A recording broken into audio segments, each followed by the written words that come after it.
बिस्मिल्लाहिर्रहमानिर्रहीम। हम बात कर रहे हैं जी perception and individual decision making के ऊपर। हमने पहले लेक्चर में परसेप्शन को डिफ़ाइन करने की कोशिश की और हमने कहा perception is a process of selecting, organizing and interpreting sensory impressions into a meaningful environment form. फिर हमने factors that influence the perception उसको देखा। अब हम देखते हैं कि पर्सन परसेप्शन क्या होती है और making judgment about others. This is a very important topic in perception. Reason उसकी ये है कि जो मैनेजरियल डिसीजंस होते हैं वो most of the times organisations में रिसोर्सेज के बारे में होते हैं और सबसे इंपॉर्टेंट ह्यूमन रिसोर्स के बारे में होते हैं। कोई इंडिविजुअल अच्छा काम कर रहा है, नहीं अच्छा कर रहा है, इसको प्रमोट कर दें, डीमोट कर दें, इसको रिस्पॉन्सिबिलिटी ए दे दो तो इसको रिस्पॉन्सिबिलिटी बी दे दो। ये सारे वो फैक्टर्स हैं जो कि आपको नज़र आते हैं एक डिसीजन होते हुए किसी भी ऑर्गेनाइजेशन में एवरीडे पे। किसी अगर ह्यूमन को हमने जज करना हो तो हम कैसे करते हैं, इसके लिए हमारी सपोर्टिव एक साइकोलॉजिकल थ्योरी है that is stated as attribution theory.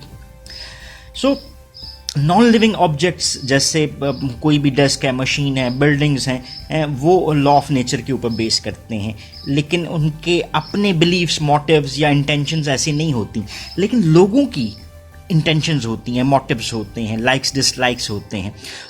Observe करना लोगों को वो ज़रा ज़्यादा डिफ़िकल्ट होता है और उसी की बेस पे उनके बारे में जजमेंट क्रिएट करना भी मोर डिफ़िकल्ट होता है। जब हम किसी इंडिविजुअल को परसीव कर रहे हैं या जज कर रहे हैं तो हम उसके लिए एट्रीब्यूशन थ्योरी का इस्तेमाल करते हैं। अब एट्रीब्यूशन थ्योरी बेसिकली दो एलिमेंट्स के ऊपर बेस करती है कि हम लोगों को किस तरह से जज करेंगे।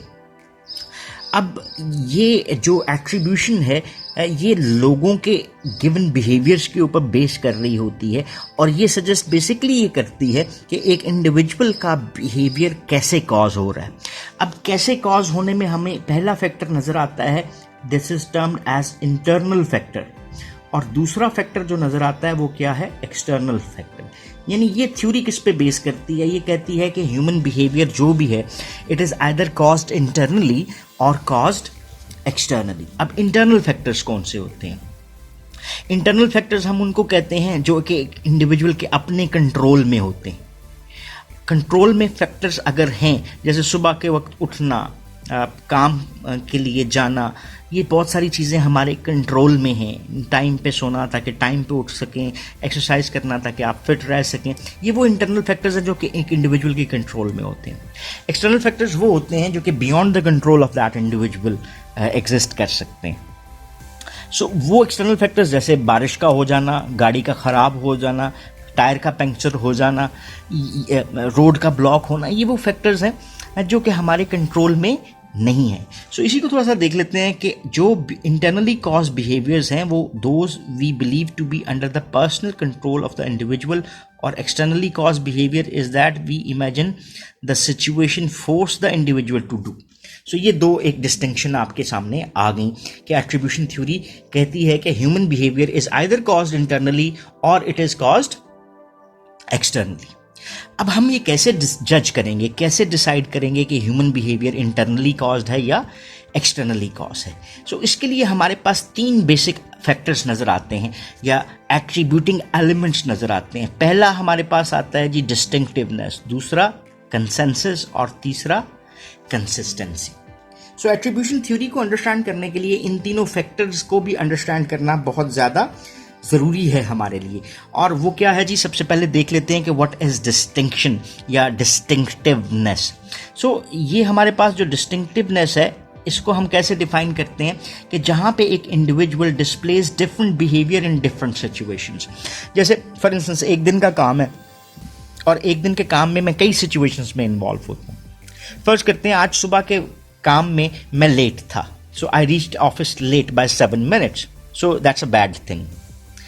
लेकिन जब मैंने कोई रिपोर्ट सबमिट करनी थी तो I made it on time, मैंने सबमिट कर दी। फिर उसके बाद मीटिंग के लिए पहुंचना था दोपहर 1 बजे, I was right on time 2 minutes earlier than the start of the meeting, that was good. I had to send some mails और उसकी रिपोर्ट मैंने भेजनी थी, मैंने मेल्स टाइम पे सेंड कर दी।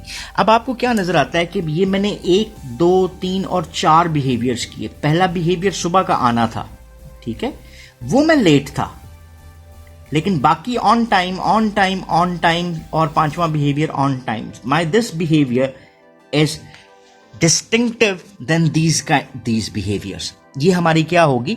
डिस्टिंक्शन। अगर इंडिविजुअल्स के बिहेवियर में आपको ज़्यादा डिस्टिंक्शन नज़र आती है तो फिर क्या होगा? बिहेवियर इंटरनली कॉज है या एक्सटर्नली, इसको हम थोड़ी देर बाद देखते हैं। हमने सिर्फ अभी क्लियर किया कि डिस्टिंक्टिवनेस क्या होती है। दूसरे एलिमेंट पे आते हैं अब हम, ठीक है। दूसरे एलिमेंट को हम क्या कहते हैं जी? कंसेंसस। कंसेंसस से मुराद क्या होती है कि जी एक जैसा होना, जहां पे लोग आपस में मुत्तफिक हैं।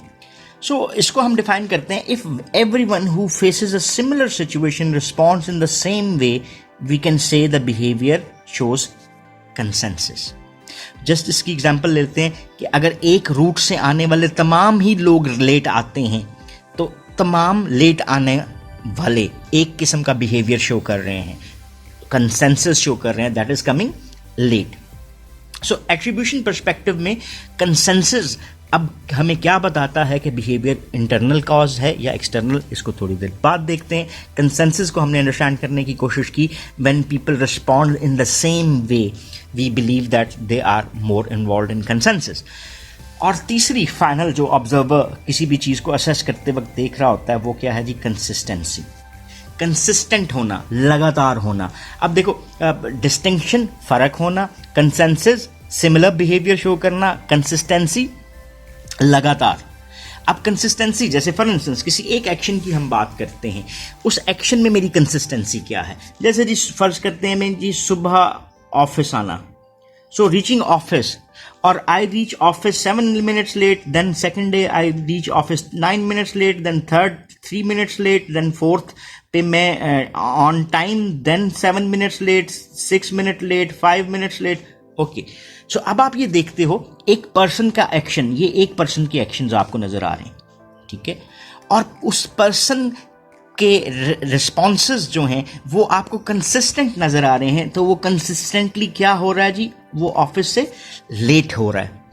अब हमने इस कंसिस्टेंसी की बेस के ऊपर देखना है कि क्या बिहेवियर इंटरनल कॉज है या एक्सटर्नल। इसको क्लोज करते हैं, does the person responds the same way over time.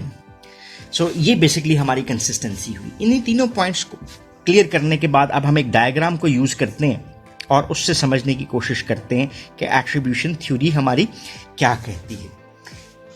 ये एग्जिबिट आपको बता रहा है एट्रीब्यूशन थ्योरी के बारे में, क्या और हम एट्रीब्यूट कर रहे हैं कि क्या एक इंडिविजुअल ह्यूमन का बिहेवियर इंटरनली कॉज है या नहीं। 3 स्टेप प्रोसेस आपको नजर आ रहा है कि हम क्या करते हैं? ऑब्जर्व करते हैं, उस ऑब्जर्वेशन से क्या हम बनाते हैं? इंटरप्रिटेशंस ड्रॉ करते हैं, और उसी की बेस के ऊपर हम क्या डिसाइड करते हैं? That is the attribution of cause, कि हमारा बिहेवियर किस वजह से ऐसे हुआ। वो एट्रीब्यूशन क्या थी? हमने पहले 2 पॉइंट्स पढ़े थे, आइदर इंटरनल और एक्सटर्नल। इसी को हम यहां पर अप्लाई करते हैं। ऑब्जर्वेशन किसकी है जी? इंडिविजुअल के बिहेवियर की। उसकी इंटरप्रिटेशन बेस किस पे करेगी? आइदर पहली चीज डिस्टिंक्टिवनेस, दूसरी चीज कंसेंसस, और तीसरी चीज कंसिस्टेंसी के ऊपर। डिस्टिंक्टिवनेस हमने कहा था कि एक इंडिविजुअल कितना डिस्टिंक्टिव है अपने डिफरेंट बिहेवियर्स में, ठीक है। अब वो डिफरेंट बिहेवियर्स में फर्ज करें, अगर उसकी डिस्टिंक्टिवनेस जो हमने अभी एग्जांपल ली थी यहां पर, ये वाली, जहां पे एक इंडिविजुअल सुबह तो लेट आया लेकिन बाकी काम उसने टाइम पे किए, तो उसका पहला लेट आने का behaviour is highly distinctive than the other behaviours. तो उसी की बेस के ऊपर हम कहते हैं कि अगर डिस्टिंक्टिवनेस क्या है? हाई है, कि सुबह वो लेट आया और बाकी काम उसने टाइम पे किए, तो डिस्टिंक्टिवनेस हाई होने की रीजन मैक्सिमम क्या हो सकती है? मोस्टली क्या हो सकती है? That is external. यार बाकी सारे काम तो वो टाइम पे कर रहा है लेकिन लेट पहुंचा, तो मोस्ट प्रोबेबली रश ज्यादा होगा, मोस्ट प्रोबेबली ट्रैफिक ब्लॉक हो सकती है, मोस्ट प्रोबेबली शायद टायर पंचर हो गया हो। हम उसके कॉज को एट्रीब्यूट करते हैं विद एक्सटर्नल फैक्टर्स। और अगर वो सुबह भी लेट आया, उसने बाकी काम भी कुछ लेट किए हैं, तो इसका मतलब है वो आदतन लेट है, दैट इज उसकी distinctiveness with the other factors low हुई, तो behaviour is more caused internally. Then हमारे पास आ जाता है जी दूसरा फैक्टर, उसको देख लेते हैं एट्रीब्यूशन के लिए, दैट इज द कंसेंसस, कि लोगों का सिमिलर सिचुएशन में सिमिलर बिहेव करना कंसेंसस कहला रहा है। अगर एक रूट से आने वाले तमाम लोग ऑफिस में लेट पहुंचे हैं, तो लेट पहुंचने में उन तमाम लोगों का कंसेंसस है मोस्टली आपको कॉज क्या नज़र आता है? एक्सटर्नल। सो कंसेंसस का हाई होना प्रेडिक्ट कर रहा है कि कॉज इज एक्सटर्नल। सो आज बादल है, बारिश है, और आज ऑफिस में ज़्यादातर लोग लेट पहुंचे हैं। ये कंसेंसस शो करता है कि बारिश ज़्यादा तेज़ होना, यानी एक्सटर्नल फैक्टर्स की वजह से लोग आज ऑफिस में लेट पहुंचे हैं। और अगर कंसेंसस लो है, यानी उस रूट से आने वाले 3 बंदे लेट पहुंचे, बाकी 18 बंदे तो टाइम पे पहुंच गए थे, कंसेंसस लो हुआ, तो उन 3 बंदों का लेट पहुंचना इज मोर कॉज्ड इंटरनली। आखिरी फैक्टर इसके ऊपर हम जो देखते हैं वो क्या है जी? That is termed as consistency, कि over a period of time वो कितना कंसिस्टेंट है, यानी सिमिलर बिहेवियर शो करता है। अब ये बिहेवियर अगर कंसिस्टेंट है उसका, जैसे लेट आना, रोज ही लेट आता है, एक दिन तो साइकिल पंचर हो सकता है, मोटरसाइकिल पंचर हो सकता है, एक दिन रोड तो ब्लॉक हो सकती है, रोज रोज तो नहीं होगा। So if consistency of a negative behaviour is high, तो हमें क्या नजर आता है? Behaviour might be caused internally, और if consistency is low then behaviour के चांसेस एट्रीब्यूशन के बनते हैं कि वो क्या होगा? एक्सटर्नली कॉज होगा। ये हमारी क्या बनती है? This is what is called as attribution theory, which is highly utilised in an office organisational setup. और इसकी अंडरस्टैंडिंग को बेहतर रखना किसी भी मैनेजर की सक्सेस के लिए एक बहुत इंपॉर्टेंट एलिमेंट होता है। यहीं पे हम जिक्र करते जाते हैं एक कॉन्सेप्ट का जो यहाँ पर आपको दिया हुआ नजर आ रहा है, that is the fundamental attribution error. कि जब हम एट्रीब्यूट करते हैं, यानी एट्रीब्यूशन किस पे थी? 2 फैक्टर्स पे, इंटरनल और एक्सटर्नल, और अगर हम एट्रीब्यूशन को गलत कर लें तो वो क्या कहला रहा है? Fundamental attribution error. अब फंडामेंटल एट्रीब्यूशन एरर किस पे बेस करता है? Things are either caused internally और कॉज्ड एक्सटर्नली।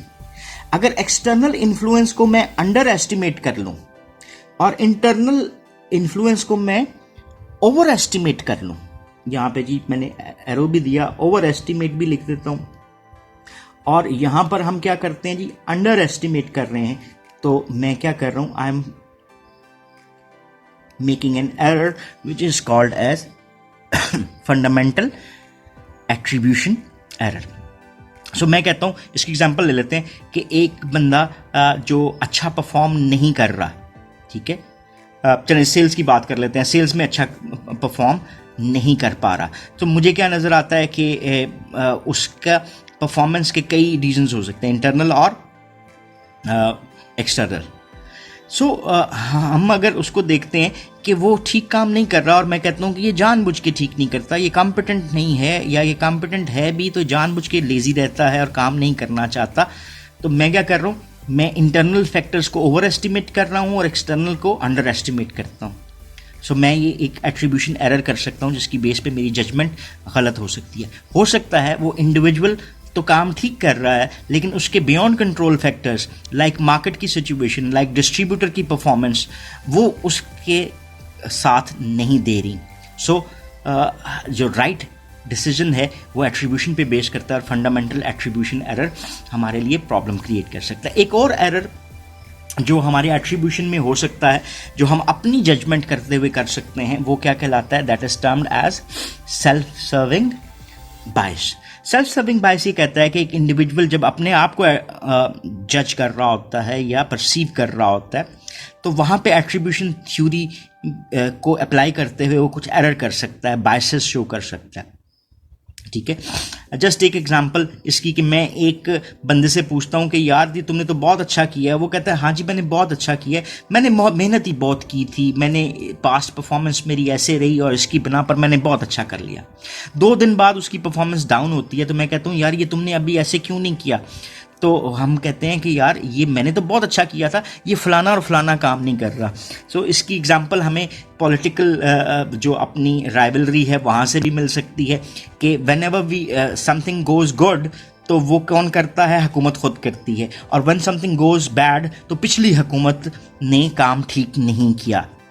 तो ये क्या हुई? सेल्फ सर्विंग बायस, जिसमें हम इंटरनल फैक्टर्स को ओवर एस्टिमेट कर लेते हैं अपने हिसाब से, उसकी कंट्रीब्यूशन को ज़्यादा बेहतर समझते हैं, और जो एक्सटर्नल फैक्टर्स हैं उनकी कंट्रीब्यूशन को हम डिफरेंट ले रहे होते हैं। सो ये हमारे पास हुए जी 2 किस्म के एरर्स, और ये हम एट्रीब्यूशन एरर्स के नाम से भी जानते हैं. So if you still have any question और क्वेरीज तो आप कमेंट सेक्शन में सवाल पूछ सकते हैं. Still we will be trying to answer your questions. और वंस अगेन जी, thanking you a lot for watching this video. Have a nice time. Allah Hafiz.